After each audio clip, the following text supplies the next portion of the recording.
আল্লাহর সাথে কথা বলার জন্য তুর পাহাড়ের দিকে রওনা করলেন। কিছু সময় পথ চলার পর অবশেষে তিনি তুর পাহাড়ে এসে উপস্থিত হলেন।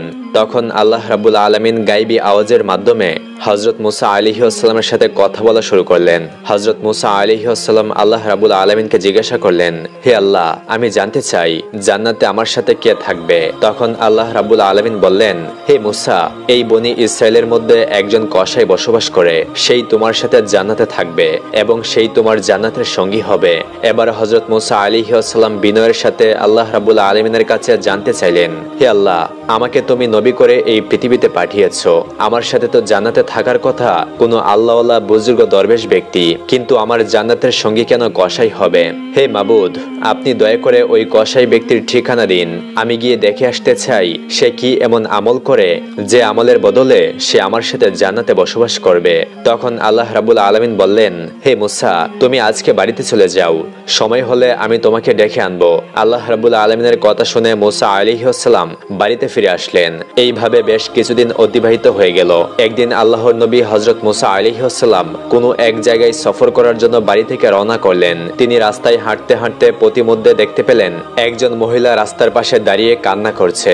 মহিলাটি হযরত মুসা আলাইহিসসালামকে দেখে তার কাছে আসলেন এবং মুসা আলাইহিসসালামকে জিজ্ঞাসা করলেন, হে আল্লাহর নবী মুসা, আপনি কি আজকে আল্লাহর সাথে কথা বলার জন্য তুর পাহাড়ে যাচ্ছেন? যদি তাই হয়ে থাকে তাহলে আপনি আল্লাহর কাছে আমার একটা আরজি পৌঁছে দেবেন। আপনি আল্লাহর কাছে জিজ্ঞাসা করবেন, আমার বিয়ের এত বছর হয়ে গেল, আল্লাহ রাব্বুল আলামিন এখন পর্যন্ত কেন আমাকে কোনো সন্তান সন্ততি দান করলেন না? আমি জানতে চাই আমার কি অপরাধ যার কারণে আমি আজও কোনো সন্তানের মুখ দেখতে পারলাম না। হে মুসা, আপনি আপনার আল্লাহকে জিজ্ঞাসা করবেন আমার কোনো ভুল আছে কিনা, কোন ভুলের কারণে আমার এত বছর হয়ে গেছে বিয়ের, এখন পর্যন্ত আমি কোনো সন্তান কোলে নিতে পারলাম না। মহিলার মুখে এমন কথা শোনার পর হযরত মুসা আলাইহিসসালাম অবাক হয়ে গেলেন। তারপর তিনি ওই মহিলাকে বললেন, ঠিক আছে, আমি অবশ্যই আল্লাহ রাব্বুল আলামিনের কাছে আপনার এই কথা জিজ্ঞাসা করব।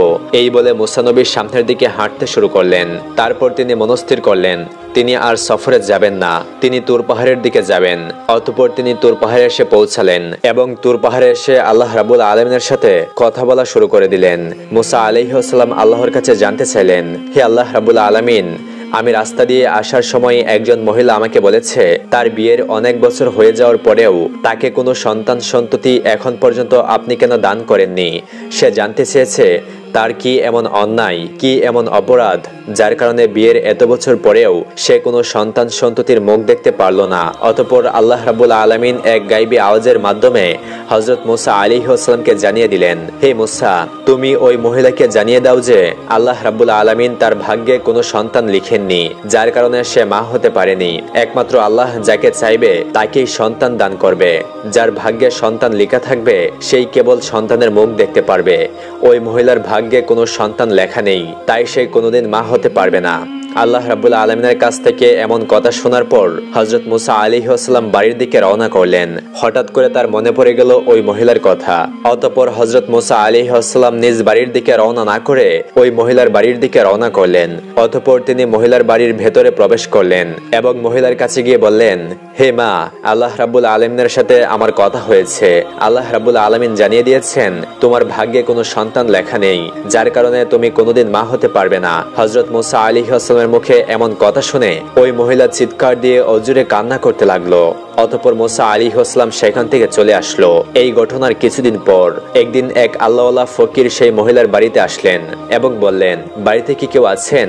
আমাকে কিছু খেতে দিতে পারবেন? আমি আজ বেশ কিছুদিন যাবত না খেয়ে আছি, আমাকে কিছু খেতে দিন, নিশ্চয়ই আল্লাহ রাব্বুল আলামিন আপনার মনের আশা পূর্ণ করবেন। তখন মহিলাটি ওই ফকির বুজুর্গ ব্যক্তিকে ঘরের ভিতরে নিয়ে আসলেন এবং তাকে 4টি রুটি খেতে দিলেন এবং রুটিগুলো খাওয়ার পর মহিলা ওই ফকিরকে উদ্দেশ্য করে বললেন, আপনি তো আল্লাহ তাআলার বুজুর্গ ফকির, আপনি আমার জন্য একটু দোয়া করুন যেন আল্লাহ রাব্বুল আলামিন আমার গর্ভে একটা সন্তান দান করে। আমার গর্ভে কোনো সন্তান আল্লাহ রাব্বুল আলামিন এখন পর্যন্ত দান করেননি, আপনি একটু দোয়া করে দিন যাতে মহান আল্লাহ রাব্বুল আলামিন আমাকে একটি সন্তান দান করেন। তারপর বুজুর্গ ব্যক্তিটি আল্লাহর কাছে দোয়া করে চলে গেলেন। এর কয়েক বছর পর হযরত মুসা আলাইহিসসালাম আবারও কোথাও সফরের উদ্দেশ্যে রওনা করলেন। হাঁটতে হাঁটতে হঠাৎ হযরত মুসা আলাইহিসসালামের ওই মহিলার কথা মনে পড়ে যায়। তখন মুসা আলাইহিসসালাম সেই মহিলার বাড়িতে প্রবেশ করেন। মহিলার বাড়িতে ঢুকে মুসা আলাইহিসসালাম যা দেখলেন তা দেখে তিনি বিস্মিত হয়ে গেলেন। তিনি দেখতে পেলেন ওই মহিলা একটি ছোট্ট শিশু বাচ্চাকে কোলে নিয়ে মনের আনন্দে খেলা করছে। মহিলাটি হযরত মুসা আলাইহিসসালামকে দেখে তার কাছে আসলেন এবং বললেন, হে আল্লাহর নবী মুসা, আপনি এসেছেন। আপনি তো বলেছিলেন আল্লাহ আমার ভাগ্যে কোনো সন্তান লিখেননি, আমার ভাগ্যে কোনো সন্তান নেই, কিন্তু আল্লাহ রাব্বুল আলামিন আমাকে একটি সন্তান দান করেছেন। মহিলার মুখে এমন কথা শুনে হযরত মুসা আলাইহিসসালাম অবাক হয়ে গেলেন। তখন তিনি সেখানে আর কোনো কিছু না বলে সোজা তুর পাহাড়ের দিকে রওনা করলেন।